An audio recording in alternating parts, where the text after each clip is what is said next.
Starting. All attendees are in listen-only mode.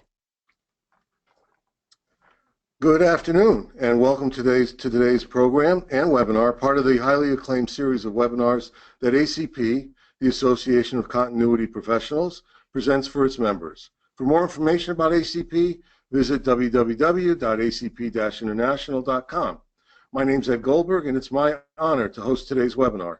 My thanks to ACP's headquarters staff at ADG in Albany and our good friends at Continuity Housing for their roles as webinar experts who work behind the scenes to ensure that these webinars happen flawlessly. And a big thank to our webinar series sponsor, Continuity Housing. Continuity Housing guarantees pre-negotiated hotel rooms at substantial savings for the critical employees of larger and mid-sized companies in order to help prevent a business disruption in the event of a crisis. They've created a patent-pending guaranteed employee housing program which secures and protects hotel rooms for critical personnel and their families if needed, while saving companies significant expense. Continuity Housing has a 100% success record with their deployments, and each member of their team has at least 10 years of experience in the hotel industry. For information on receiving a free 30-minute consultation about your deployment housing needs, visit continuityhousing.com or leave a comment in the survey that will pop up at the end of the webinar. This and previous webinars are recorded and made available to ACP members on the ACP website. And if you would, please help us out. If you have an idea for a webinar topic, please send it to staff@acp-international.com. Our guest speaker will be taking questions at the end, so please post them during the webinar in the question box in your control panel throughout the presentation. We'll get your response to any questions that we're not able to answer during the webinar. Our topic today is 4 black swans in 170 days. A black swan is a rare, hard-to-predict, high-profile catastrophe measured in great amounts of death, devastation, and dollars, often rationalized by hindsight as if they could or should have been expected. Hurricane Sandy killed 285 and cost $175 billion.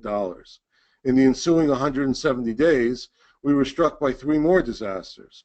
The December 14th Sandy Hook slaughter of 26, the February 7 through 9 winter storm Nemo that dumped record amounts of snow with 26 lives lost, and the April 15th Boston Marathon terrorist bombing that killed 5 and wounded 281. We're thrilled to have with us today ACP's Bo Mitchell. Bo Mitchell was police commissioner of Wilton, Connecticut for 16 years. He retired to found 911 Consulting, which creates emergency, disaster recovery, business continuity, crisis communications, and pandemic plans, plus training and exercises for organizations such as General Electric headquarters, Hyatt's headquarters, MasterCard's headquarters, 4 colleges, universities, 25 secondary schools. It's quite a list. Bo has 23 certifications in Homeland Security, emergency management, disaster recovery, business continuity, safety, and security. And he also serves as an expert in landmark court cases nationally. Please join me in welcoming Bo Mitchell. Good afternoon, Bo. This is Jennifer. Jennifer works for you. Jennifer's worked for you for 10 years. Jennifer's that perfect employee we all recognize. She comes in on time. She does everything right. She does her projects well and on time. She has 10 great annual reviews. Jennifer's the perfect employee. She sticks to herself. She doesn't talk much about her personal life. There's no drama with Jennifer. Along the 10 years, we learned that she has had 2 children, and she's married to Joe. And we've seen Joe at a couple of organization events, but we don't know much about it because Jennifer keeps to herself. Along the way, it turns out that Joe is a monster. Joe beats Jennifer. Joe abuses the children in front of Jennifer. And this has been going on for years, but we didn't know that. She's the perfect employee. Along the way, though, she's sued for divorce, is in an ugly custody battle, has gotten a court order against Joe coming to her place of work or to the residence, but we don't know anything about that because there's no drama with Jennifer. She's the perfect employee. Not knowing any of this, Joe shows up this morning at reception carrying flowers. Everybody goes, oh, isn't that wonderful? Joe is bringing flowers to his wife. Ain't that grand? And of course, we give him immediate access. He walks down our hall. He finds Jennifer, drops the flowers, and shoots her in the head. What do you do right now? You're standing 10 feet away. What do you do right now? You're the CEO, you're the safety person, the business continuity person, the janitor. What do you do right now? Now, most people would call this a black swan at their place of work, just like Sandy Hook Elementary, right? Somebody comes in and starts killing people. Or just like Hurricane Sandy, who knew? Or just like the Boston Marathon, who knew? It's a black swan. I am Bo Mitchell. I am president of 911 Consulting. I was police commissioner of Wilton, Connecticut for 16 years. All those initials after my name indicate that I'm trained and board certified in emergency management, disaster recovery, business continuity, terrorism, workplace violence, active shooters, and many other things we're going to talk about today.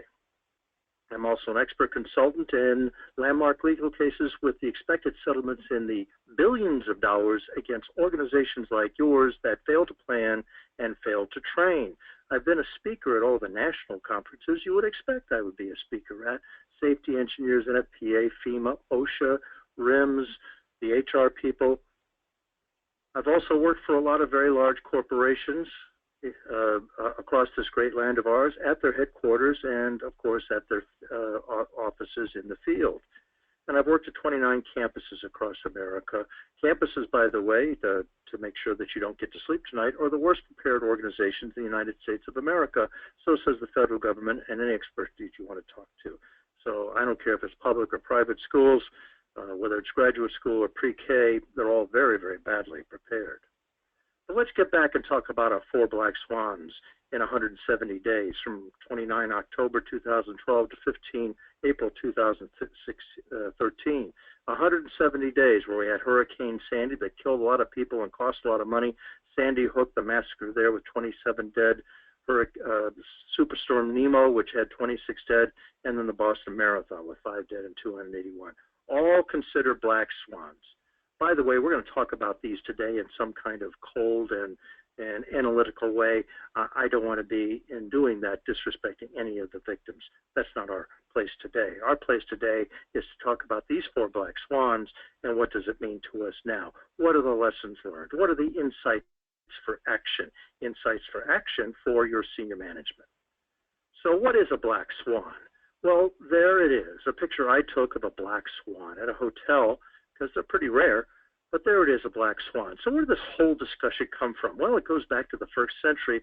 A poet named Juvenal in Rome came up with this metaphor. It's 2,000 years old because no one had ever seen a black swan before. It was considered impossible. All swans were white. Then in Australia, about 400 years ago, a black swan showed up, and everybody said, wow. It's been made famous in our world of emergency management, disaster recovery, and business continuity by this gentleman who published a book by that name, The Black Swan, in 2007.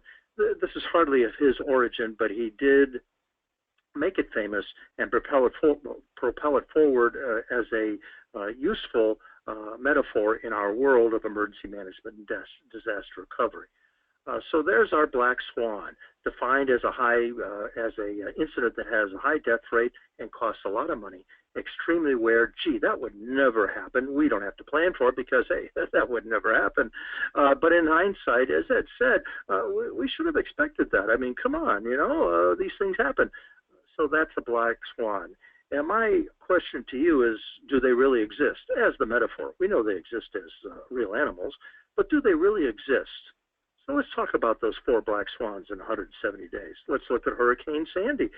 Immediately afterwards, because of the widespread devastation from Massachusetts to Delaware, everybody said, wow, that's a black swan. But let's take a look at hurricanes over the years. Never happened? Well, look at these kinds of hurricanes. These are just the big ones. There are lots more going back 70 years.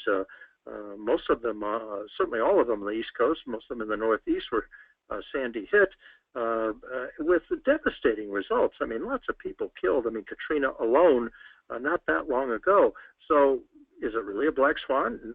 That would never happen. What about Sandy Hook Elementary School? Is that a black swan? Well, it certainly was devastating, but it goes back 250 years before Thomas Jefferson even signed the Declaration of Independence. There was a massacre at Enoch Brown School with 10 dead and 2 injured. So Memphis, Bethel, Oklahoma, and this has been going on for 400 years. What about the Texas Tower? What about Columbine? When these things happened, everybody called them black swans. But even more recently, the Texas Tower, Columbine, Virginia Tech, really? A black swan? Never happened? Then there was Winter Storm Nemo, really devastating stuff. Killed 26 people, cost a lot of money. Everybody called it a black swan. But, you know, these storms go back 300 years, 91 inches in 1717, all the way up to New York City at 27 inches in 2006. Didn't kill anybody, but closed the city for a week. So is it really a black swan? And then the Boston Marathon, devastating stuff, ugly stuff to watch, just devastating. And everybody called that a black swan. But in the United States, people have been blowing things up for a very long time, going back to Los Angeles Times in 1910, 21 dead, all the way up to Oklahoma City, 168 dead. Times Square, 0 dead, but very scary stuff, and the potential there was very, very dramatic. So really, a black swan? This could never happen? This must be the very definition of a black swan, right? Nobody ever saw that before, and everybody certainly called it a black swan, but as it turns out, it happened before. In 1945, a B-24 Mitchell bomber, no connection, no relation, slammed into the Empire State Building. It was foggy. It was not a terrorist event. It was a military operation during World War II, 1945, and in the fog, he made a mistake and slammed into the Empire State Building, caused a lot of damage, didn't kill anybody. It was a Sunday morning. So it did happen before, and so much of it, and that particular instance, catalyzed the design team for the World Trade Center. And in the 6 years before they started building it, the design team planned for a jet plane to be flown as a terrorist event or as a mistake into one of the World Trade Center towers that they were designing and were to soon be building. What they did, though, is they planned for a 707. They didn't plan for a 767 with 3 times the amount of jet fuel that eventually brought down the 2 towers. And as far as predictions is concerned, if that's the qualification for a black swan, this guy, if you know that name, Rick Rescola, he predicted that this would exactly happen. After 1993, when the van blew up in the basement of the World Trade Center, he predicted and went public with it that somebody would eventually fly jet planes into Towers 1 and 2. So what do the experts think? Let's just keep going with this. So I turned to many of my experts, a couple of dozen of them, in the business continuity and emergency management field, people I've been working with or alongside of for decades, and I said, please name your black swans. Let's see if this phenomenon is really out there. What are the black swans that bother the experts? And they came back with a total of 7 black swans. Let me take you through them, what they think are the black swans of the future, the ones that we should be thinking of. A meltdown of a nuclear plant. Is this a black swan? Well, we just had this happen in Fukushima, and of course 3 Mile Island pushing 40 years ago in Chernobyl in the 80s, that happened before that. What about number 2 on the black swan list from our experts? The 2003 outage, but this goes on not for 14 hours as it did on a workday in 2003, but goes on for a week. In this particular incident in 2003, 50 million people from New York to Detroit and Chicago, excuse me, were without power for 14 hours during a business day. What about Sandy again? That was number 3 on the experts list of black swans. Sandy again, but worse. Because Sandy was pretty bad.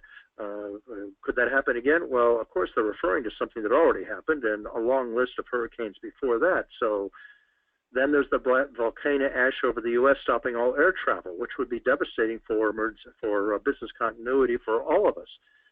Well, that's already happened in Mount St. Helens in 1980, which covered 1/5 of the United States of America with volcanic ash. Then it happened again in the Icelandic eruption in 2010, which was repeated in 2011. By the way, that's a real photograph, not doctored in any way. The number 5 on the black swan on the list of those who are experts in this, workplace violence, an intimate partner violence that kills 25. Sort of the Sandy Hook transferred to a corporation. Could this happen? Well, the Department of Justice says that there are 2 million incidents of workplace violence annually in the United States of America, and that it's basically underreported because people in organizations like yours don't like to report these things. In the next 60 minutes, 26 women will be raped in the American workplace, not on the street, says the Department of Justice. What about an earthquake at a 7.9? That was this number 6 on the Black Swan list of our experts. Well, of course, that happened in California in 1989, and it was just a 6.9. Devastating stuff, costing billions of dollars and costing lives. And we all want to think that California is the home office for all earthquakes. But guess where the biggest earthquake that ever occurred happened? Yeah, in Missouri. It was 200 years ago, so it couldn't knock down anything and kill anybody. But look at these statistics. It was twice the strength of the California earthquake in 1906, devastating the entire East Coast. And it just happened in Washington.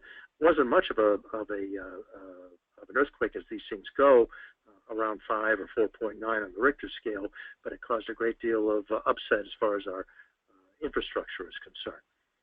Then the number 7 on our list of black swans that our experts are thinking about for the future is terrorism on a London-type bus or train simultaneously, or given all the things that have happened in the last few months in the United States, from San Bernardino to what just happened just over the past weekend, that kind of thing, but on a scale much larger, looking like London on 7 July 05.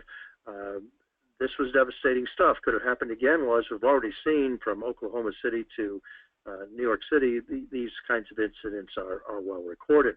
This one didn't kill anybody because of an observant citizen who warned a police officer who then acted.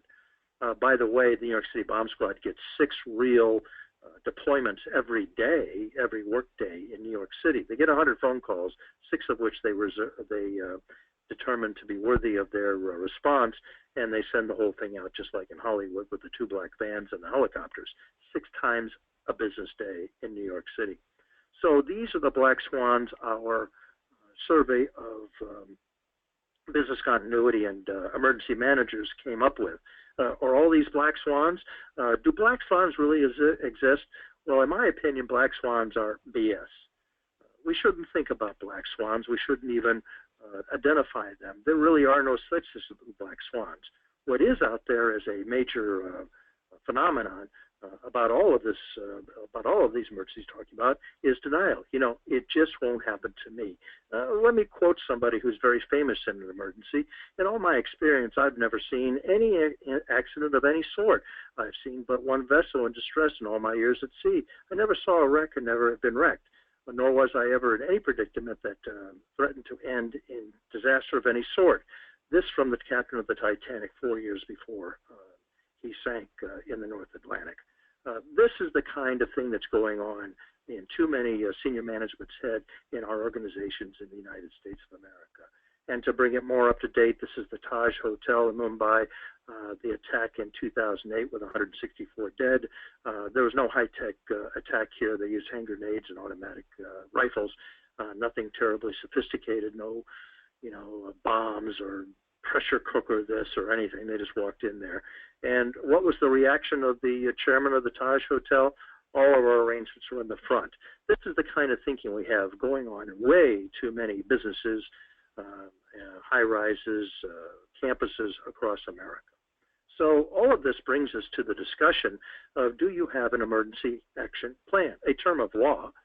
And when I ask this question, or when national surveys ask this question of organizations across America, employers of all kinds across America, the research over the last 15 years since 9/11 comes back and says 30 to 80% of employers like you say they have an emergency action plan. Now, there are a couple of things you can see right away where we have a problem. Number one, 20% of employers in the United States of America are willing to admit time and time and time again to national surveyors that they don't have an emergency action plan. How many employers are the United States of America? Well, the Department of Labor, Bureau of Labor Statistics reports that 5.4 million employers in the United States of America, and that this morning 148 million Americans went to work full and part-time. So if we're at 20%, that means that 1 million employers don't have plans for covering 30 million employees. And you may think, well, that's all mom and pops down the street. It's got nothing to do with me. No, it's a bell-shaped curve that represents the total population. And what's this 30 to 80%? Well, there are most employers in the United States of America, maybe even folks like you, don't know what an emergency action plan is. I can't tell you the number of times I go in and find out that they really don't understand what an emergency action plan is. Do they have an emergency action plan? Well, often they come back and give me a disaster recovery or business continuity plan into which they throw in a hurricane or tornado just to make it look good. Or all too often, it's all about data. That's their emergency plan. They worry about data, not people. It's not called an emergency action plan. It's not all hazards. It's not trained annually. It's not for all employees, and it's not OSHA compliant. And I have personal experience in this regard. I have reviewed over 500 emergency action plans over the last 15 years that I've been a consultant since I retired as a police commissioner. Guess how many of those were OSHA compliant? One. You've seen my client list. It's not the Bo Mitchell Storm Door Factory. These are Fortune 500, Fortune 5 companies, and they don't have emergency action plans at all, and certainly nothing that complies with OSHA regulations. Does everybody know what that is?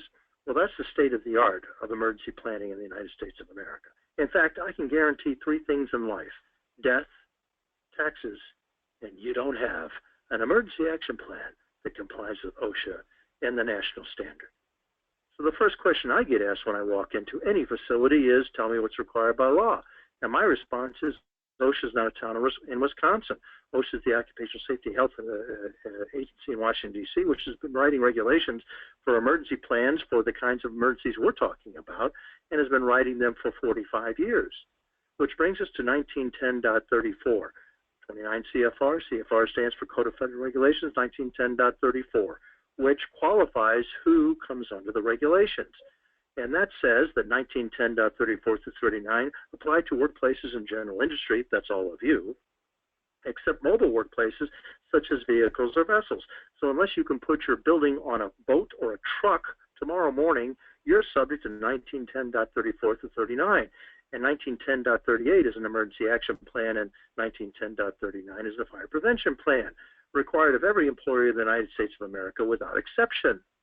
Which brings us to this very important word, standards. You've often heard regulations like OSHA's called standards, and that is how they're called in the legal world and in the operational world that I and perhaps many of you work in, standards. And the Supreme Court of the United States over the last century has said that only the courts, meaning the judge, can adopt the standards that juries will use to judge you. So you don't get to decide what standard to use to judge you when you're sued, and you will be sued. This person does. He or she just decide what standards are used against you at court in front of juries made up of employees or retired employees from organizations like yours, who think that you have created a sanctuary of safety, because everybody, it turns out the research reports, walks through your front door each morning thinking, I am in a place that is a sanctuary of safety. So let's look more at standards. We already learned that we have a standard in 1910.34, 38, and 39 that says we have to have an emergency action plan.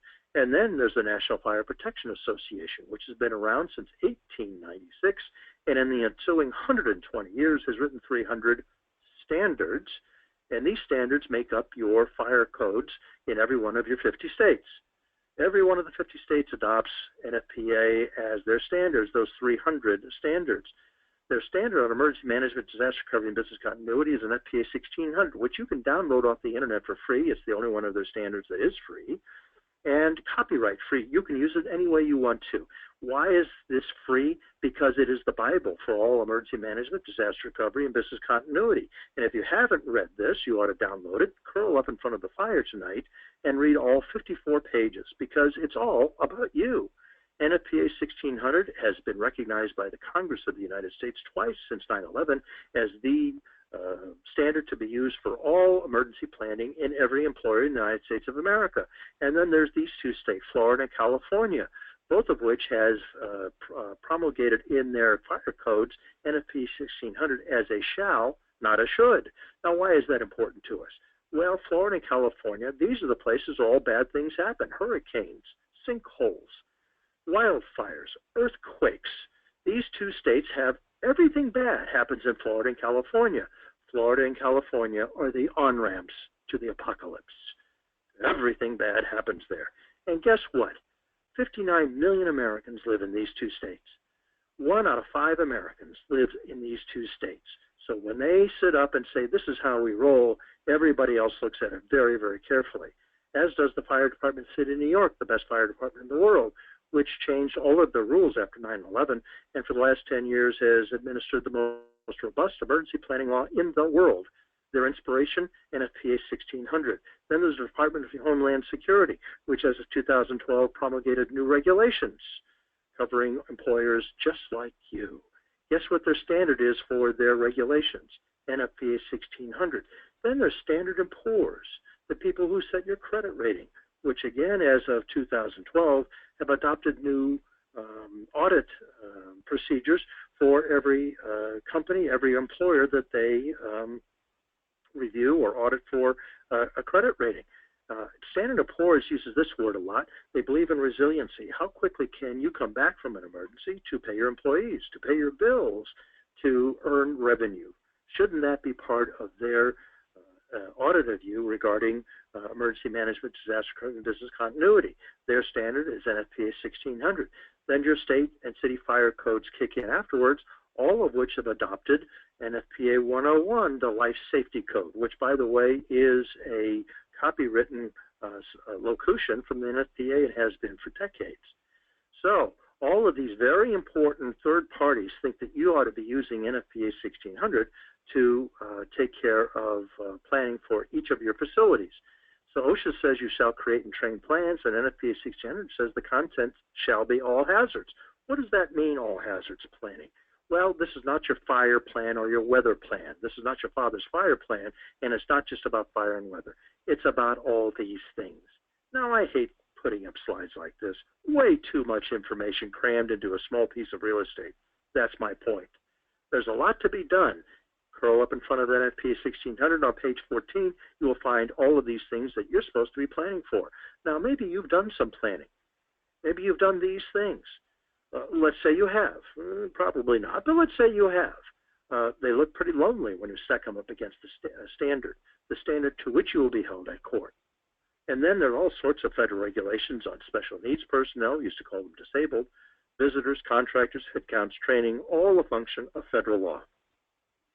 So don't believe in black swans, because black swans are often used as an excuse. If it's unpredictable, then I don't have to plan for it. You know, if it's that big a deal, I just don't have to plan for it. Black swans, they're BS. Let's go back to Jennifer. We left you standing there 10 feet from it. This is a black swan in your world, right? This has never happened before, and it will never happen in your facility. Well, let's look at an active shooter in facilities like yours. There's been a sharp spike in active shooters. Before Sandy Hook Elementary School in December of 2012, the FBI reported that these kinds of one or more dead in any kind of workplace in the United States of America occurred on the average before the 5 years previous to Sandy Hook once a month. Since Sandy Hook, they've happened once a week.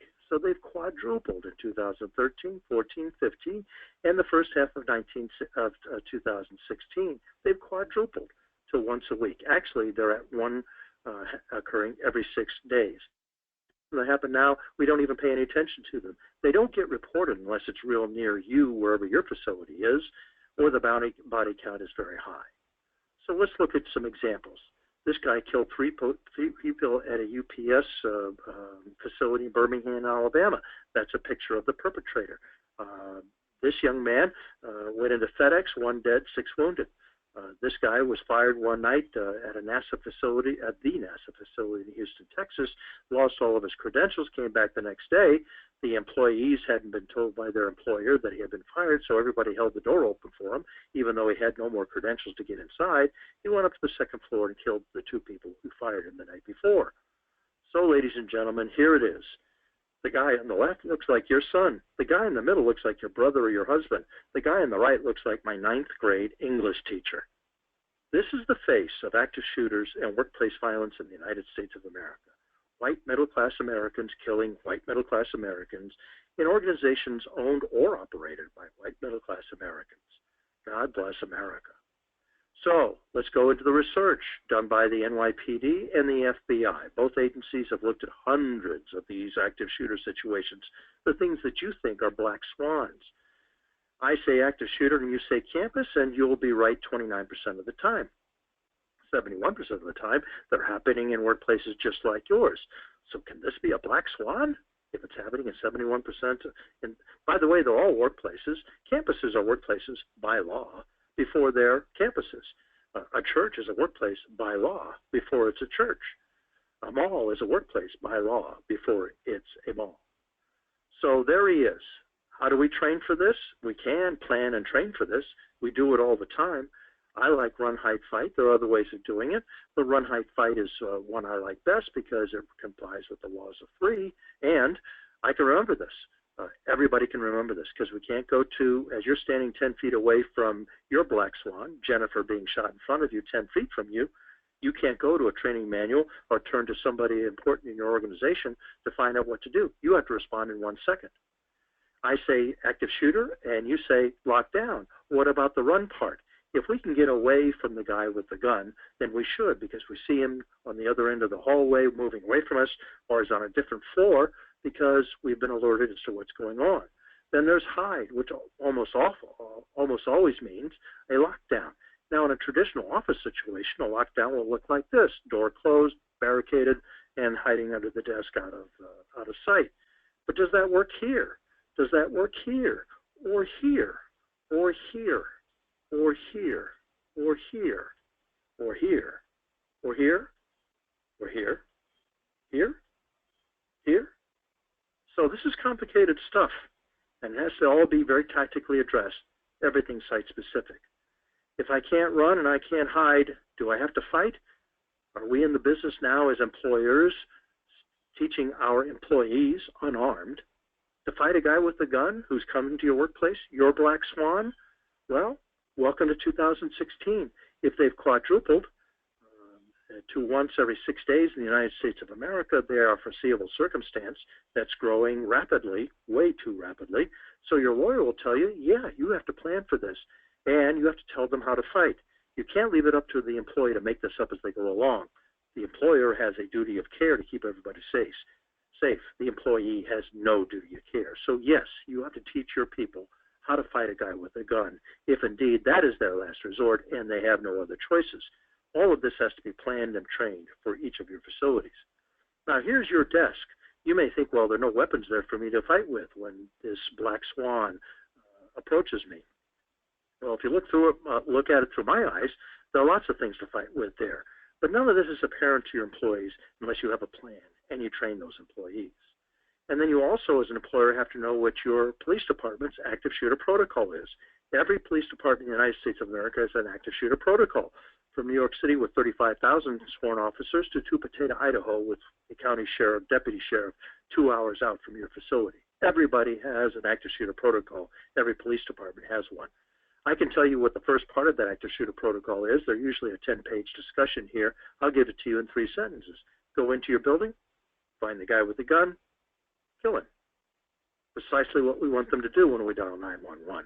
And you have dialed 911. You've invited your police officers or your sheriffs or whomever to come to your facility and take care of this business.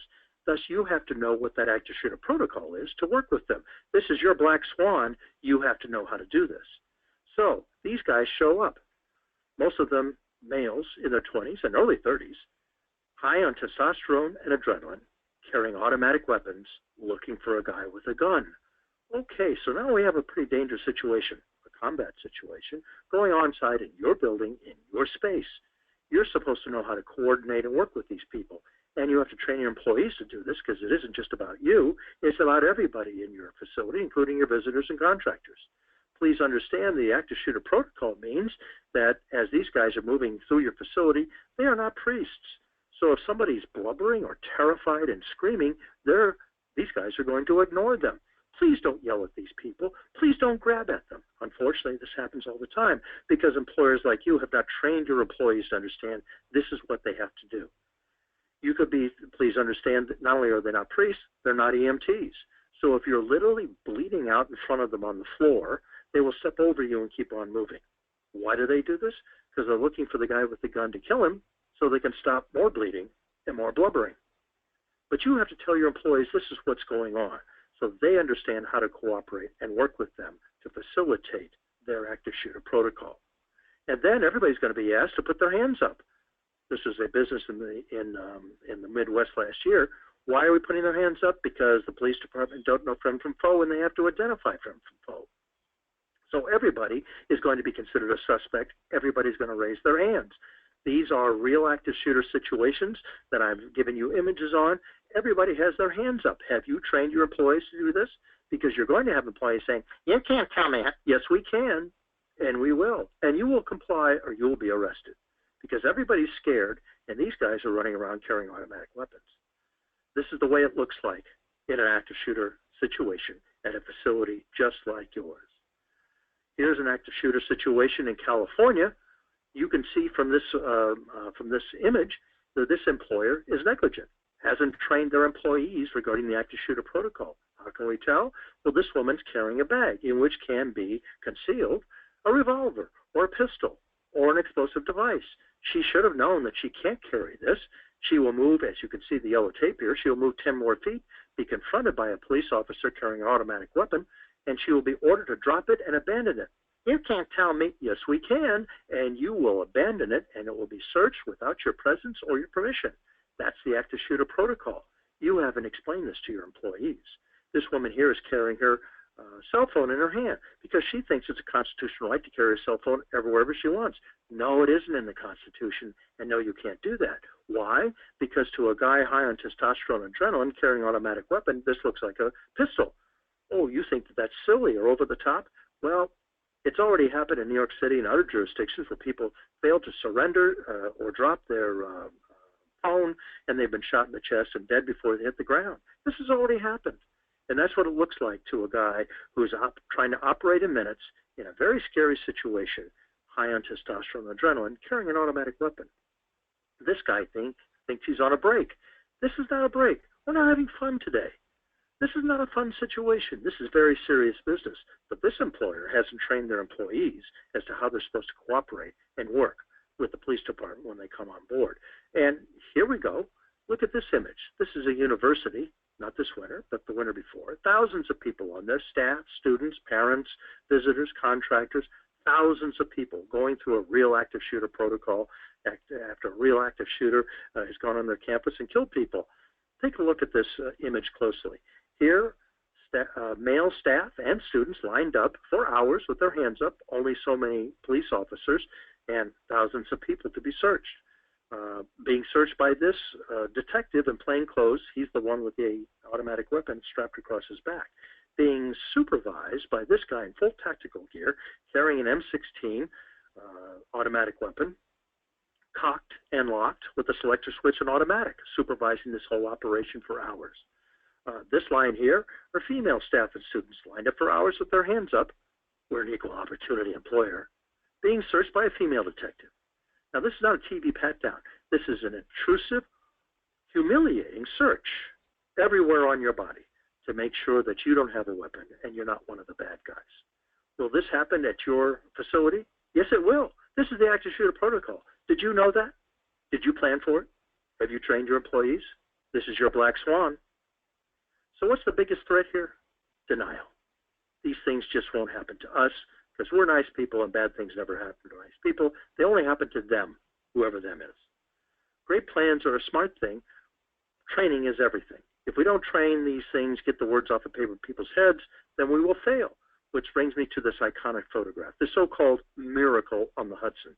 This plane took off from LaGuardia Airport 7.5 years ago, lost both engines to bird strikes and had to land in the Hudson River. On board, 150 people, just like you and me, sitting like you are right now, suddenly submitted to an emergency that was potentially lethal that had to be addressed in 4 minutes. Just like so many emergencies, so many black swans that could come to your facility. These kinds of things happen. I turn to other experts to find out more insights to share with people like you. regarding how you and your people are going to have to respond in an emergency. So I turned to the NTSB, the National Transportation Safety Board, and asked them for insights, for examples of how this works, real emergencies to folks like you and me, potentially lethal ones. They came back with 2 examples for your consideration. 2 Boeing 737 aircraft, both of which crashed and burned at airports, and within 2 minutes had to get everybody out of the planes. That gave the occupants of the aircraft 2 minutes to get out before the planes exploded. In Canada, with 150 people on board, no deaths. In Greece, with 137 people on board, 55 people died. Why?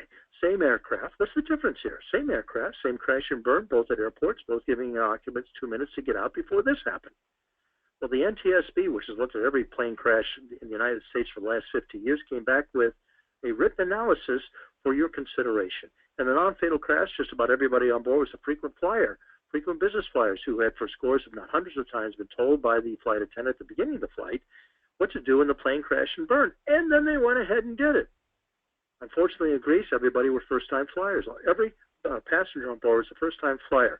Charters, they were families going on vacation. Not one of the passengers ever decided jet aircraft before. 55 people died. NTSB went on to report that a majority of those 55 people were still buckled in their seatbelts.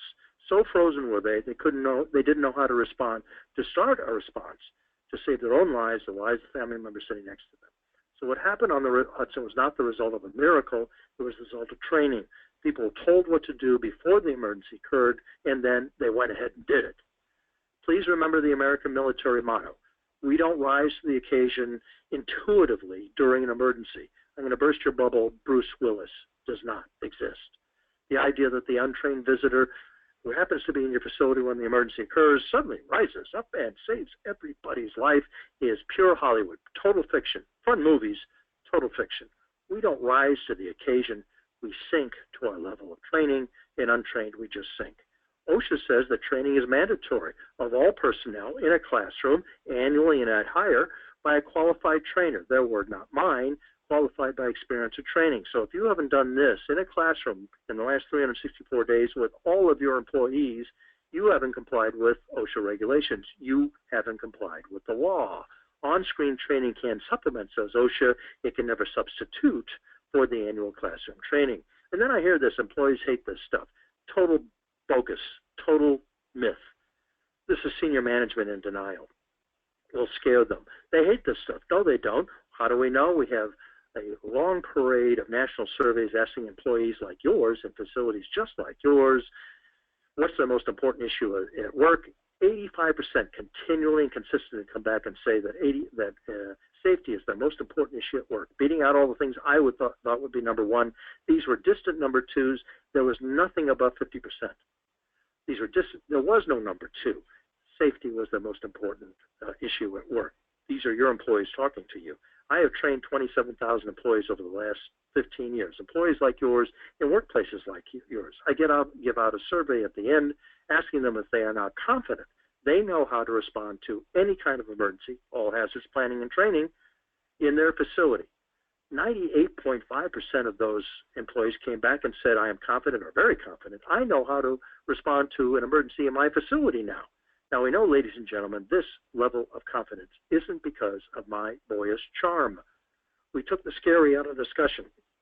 We made everybody comfortable. We empowered all to know what to do when the emergency struck. Training is everything. And once again, the overriding issue is denial. There are no black swans. So who's the responsible officer? Well, the Supreme Court of the United States, SCOTUS, says the CEO is the responsible officer, civilly, personally, and criminally. Criminally? Yes, criminally. In two cases, the Supreme Court said that the CEO, for federal regulations regarding safety at the workplace, are criminally responsible. So your CEO could end up like this. But it isn't just about the CEO. Everybody has a duty of care, trustees, directors, senior operations people like you, perhaps. So we could have a whole parade of orange jumpsuit. Maybe you think I'm exaggerating. Well, just in the last 18 months, 7 CEOs have been indicted and 5 of them convicted, excuse me, in the United States of America. In California, a CEO was put on trial, 2 years in prison, found guilty, and had to pay money on top of that. Just this last month, in August of 2016, another CEO in California was indicted. In both cases, employees died on their workplaces. In Pennsylvania, 2 CEOs convicted because employees died on their workplaces where they failed to plan and failed to train. In West Virginia, 2 CEOs convicted. Again, failed to plan, failed to train CEOs with employees dying on their premises. In New York City, he's been indicted. He hasn't gone to trial yet. So there they are, 7 who have been indicted, 5 of whom have been convicted. Here's the gentleman in New York City being escorted by New York City detectives. Yes, he's been handcuffed, and he's going to Rikers Island. Nice suit, by the way. And then there's the Department of Justice, which in December 2015 has joined with OSHA. This is the Attorney General herself making this announcement. She says she's engaged a memorandum of understanding. She wants to enhance her cases by introducing a motion to juries, and she's going to use obstruction of justice, meaning if you withhold documents or ask your employees to lie to them. I know none of you would do that, but there are plenty of employers who will. That's obstruction of justice. At the federal level, that's a 1 to 5 prison sentence. So if this guy shows up, you've had a very bad day. If these guys show up, you've had a very bad year, or 2 to 5. So this is no exaggeration. Do your CEOs know this? Shouldn't they? Wouldn't one of you want to know? Now, when people ask me, so what's the return on investment on this kind of stuff? You're asking us to commit a lot of resources. My answer to that is, if we're never hit, our ROI is 0. Thank God. If we are hit, our ROI is measured in the tens of millions of dollars that we aren't paying out to lawyers and experts and to jury settlements, because that's what can happen, because this is America and that's how we roll. So for your consideration, I think the ROI is protect the brand, protect the people, protect the CEO's posterior, protect your productivity. It's all about getting people back to work. Protect your bank accounts. Our employees are going to be thrilled with that return on investment because you've answered their most important issue. 100% of them are going to help you keep your place safe. We bond employees to a safety culture. We build employee awareness. We knock down silos. I know none of you have silos. Integrate safety into their jobs, instill a sense of responsibility, and increase employee ownership. I think this is a huge return on investment. And let me punctuate this by quoting the 9/11 Commission report, which had a very pertinent quote in it. On the morning of September 11, 2001, the last best hope for the community of people working in or visiting the World Trade Center rested not with national policymakers, but with private firms, first responders, and building safety professionals.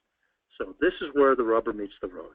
This is where it has to happen in your facility with planning and training for your employees regarding what you believe are black swans. Now, I used to get to this part of the presentation and say, you know, there's a saying going around, this ain't brain surgery. And I would say, this is brain surgery. I did this in front of a medical employer that I have been working with for a number of years. And I got to this point, and a guy in the back of the room, he's a brain surgeon, stood up and said, Bo, I'm a brain surgeon. This is far more complicated and dangerous than brain surgery. So what's our action plan for black swans? Well, you need an assessment of your organization's current planning and training. This is the way we started. This is the way all the standards from ISO, NFPA, ASIS, you name the standards making organization, we always start with an assessment, business continuity, emergency management, whatever, always with an assessment. Just like, and I think they ought to be done just like you do your financial audits by an outside independent person. You don't have people audit your finances who work in your financial group. You do get a third party because that's the law or that's the best practice. This is what your owners require of you. And I also would submit that for all hazards planning for your black swan, you don't have the experience to do the internally, and audits that are done internally are almost always subjected to politics and command influence, and are thus always ignored by third parties because they know that the politics and command influence degrades them. So as far as the action plan is concerned, help for you, I can offer you a legal brief on the 10 Commandments of Emergency Planning. This is all the federal law, regulations, and court cases that obligate you to plan for emergencies in your workplace. This is all federal. and the 10 Commandments of training. Again, all the federal regulations, law, case law regarding what it is that you're required to do as far as training your employees.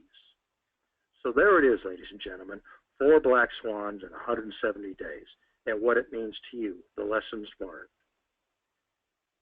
Are there any questions? We have lots of questions, Bill. How does this play out internationally? In other words, perhaps different standards, but on an international basis, similar, different? What do you say about that? They're similar. BSA and other standard-making organizations in Europe and around the country, ISO, if you comply with NFPA 1600, which is what everybody in every third party in the United States of America is asking you to do, you will have complied with all of those regulations anywhere in the world. Okay, great. All of our training is done through online systems, which replaced the one-on-one training more than 10 years ago. Are you sure about the supplement-only statement? I am very sure. OSHA has been ruling on this, and you can see all their opinions written on this and the court cases. They're in my legal briefs, the 10 Commandments of Planning and Training. OSHA's had an opinion on this since 1985 when video came into conference rooms and corporations and campuses. They love and embrace on-screen training and the little test that you take afterwards that says that you were there and that you listened. We can only hope that's true. But they have consistently and constantly over the last 30 years said they can only supplement. You got to have the classroom training where, quote, questions can be asked and answered by a qualified trainer.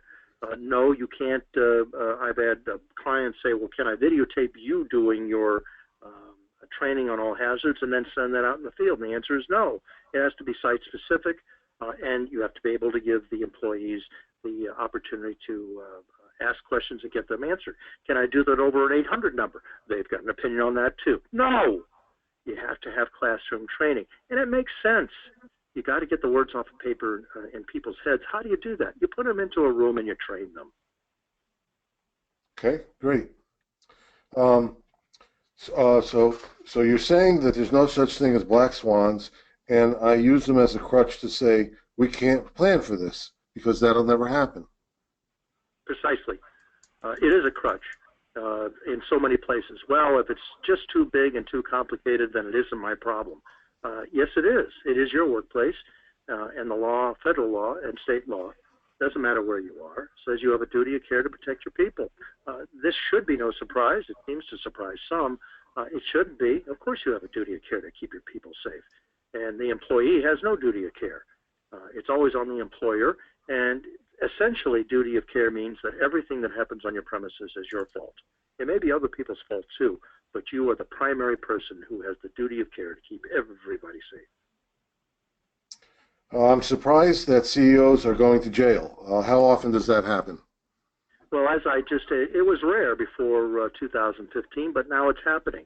Why is it happening now? I think it's the accumulation of events over the last 15 years since 9/11, when everybody started to take notice, and employers are being sued now in state courts all over the country, from California to New York City. The big news here is that the 800-pound gorilla, the Department of Justice, in the person of the Attorney General herself, says she wants to get into this. She thinks this is very important.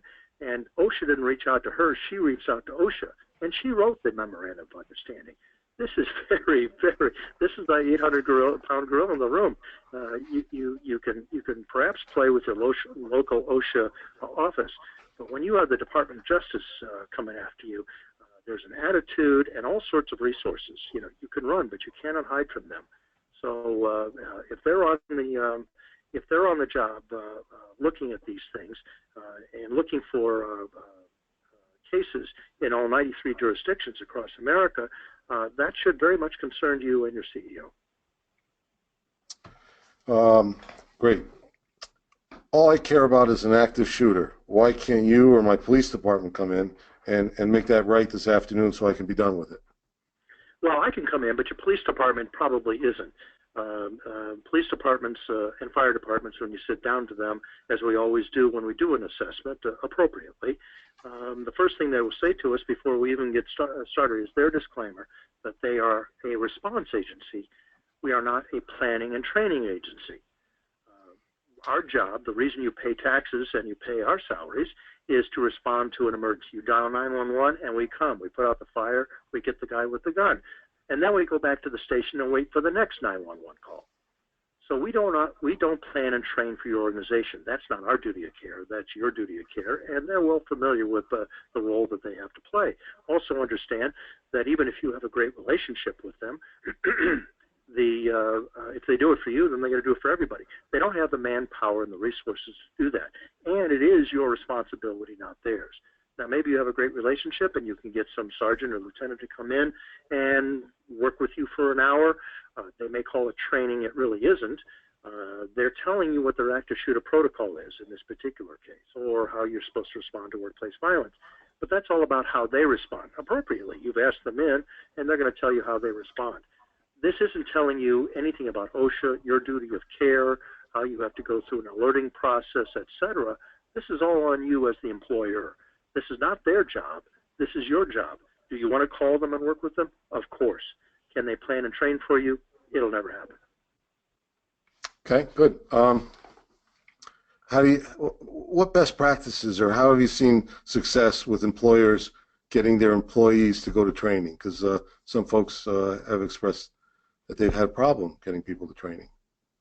Everybody has problems getting people to training. You're not unique. You're not the first to ask about this, and getting people to training is difficult. And part of the reason is that you've sent them to training before, and that training was all about the company or the organization, not about them, and you probably had a boring trainer in there, and it wasn't about their safety. Now, they don't know all of this as you're inviting them or ordering them to come to safety training for this for your organization at that site. So you do have to market this. You do have to sell it, so to speak. And the best way that I've seen this done is, number one, the top person at that particular site sends out the series of emails or paperwork that says that you got to come and that it's mandatory, which it is. You're not just making that stuff up. It is required by law. And when it comes from the top person, that has an authority and authenticity to it that when it comes, that's much different than when it comes to business continuity or from the safety or the emergency manager for the or the facilities person for that site or the HR person. So it should come from the top, and then, of course, you have to police it. Is any of this easy? None of this is easy. I am not in the easy business. This is brain surgery. It is complicated. It is dangerous if you don't do it. And we have to do it. So we start at the top and we work down. So good lead into one of the two last questions. What if my CEO doesn't believe that this is going to happen at the workplace? And this is common. There are lots of CEOs who say this has nothing to do with developing revenue. It has nothing to do with keeping down costs. In fact, it costs money. I'm not going to do this. A lot of them are in denial.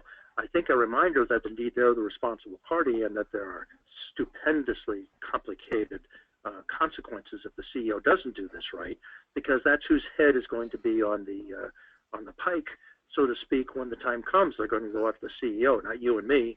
And so he has or she has a duty of care, and they ought to be reminded of that. So, and the last question lines up with that perfectly. What are the liability issues for the employer if I raise all those questions and get on the record? In other words, does that change the responsibility, make it even worse? No, I don't think so. And your lawyer will tell you the same thing. This is all black letter law. I'm not making this stuff up on a weekday to upset you. This has all been black letter law, and it's all been black letter law for quite some time as far as the planning, the training, all of it's concerned. So the first question that a prosecutor or a plaintiff is going to ask is, why didn't you do an assessment and raise all these issues? That's the negligence. You mean you haven't done an assessment? Really? Yeah, because it's 1950s lawyers talk when they say, oh, if we talk about it or we put it on a piece of paper, then suddenly we have a brand new exposure. No, the exposure is already there. You're supposed to have this stuff. This is your duty of care. This is the law of the land and has been for decades. There's no new exposure. The exposure is if you haven't done it. Okay, great. So everybody that's listening, if you just stick around for 30 more seconds, I've got some valuable information for you. And of course, thank you for attending the program today. And before that, Bo, thank you so much for a really riveting presentation. Nice job, and I got a lot out of it. I'm sure others did as well. I'd also like to again thank ADG and their webinar experts for their support of our series. Thanks once again to Continuity Housing for sponsoring the entire ACP webinar series. Remember to visit continuityhousing.com or leave a comment in the survey if you're interested in how they can provide your critical employees guaranteed housing when they need it most. Be sure to watch the ACP website for future webinar information.